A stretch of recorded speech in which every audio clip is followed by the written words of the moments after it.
So, some olive oil. Squirt bottles are great, by the way. This is pink Himalayan salt. Remember, it's cauliflower, so it's good on its own. Fresh ground pepper. This is herbs de Provence. Measure these out a little bit because they're strong. Don't need too many. Will not overwhelm it.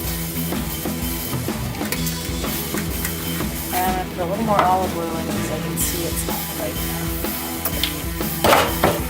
Toss it all together. Make sure they all get some coating on them, including the ones at the very bottom. Just ignore the one I dropped on the floor. Daisy will come and get it in a minute. Daisy! Daisy! Daisy! No, no, no.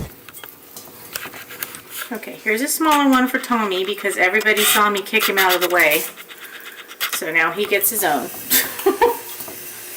Because, you know, I'm not that. No. I just threw a little more olive oil in there. You can tell if it's coated or not. Then, parchment lined cookie sheet. Dump it on.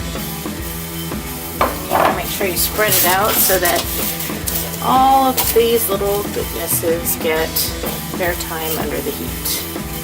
425 degree oven, probably about 20 minutes, maybe a little longer depending on what kind of cauliflower you're using.